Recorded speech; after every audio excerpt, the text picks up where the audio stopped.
Hey there, I'm Jeff, here to tell you how to protect your metal surfaces from wear, tear, and vandalism. Whether their canvas is the inside of an elevator, your stainless steel countertops, or the metal paneling along an escalator or staircase, people get really creative with coins, keys, markers, and spray paint.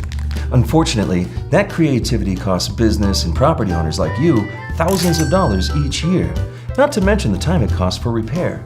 Take elevators, for instance. Replacing damaged surfaces means paying to have the elevator decommissioned for several hours, paying to have the surfaces repaired or replaced, and paying yet again to have the elevator recommissioned, only to repeat that process in a year's time. Even if you are somehow able to rid vandals of their creative urges, you're still left with the natural wear and tear your property is exposed to.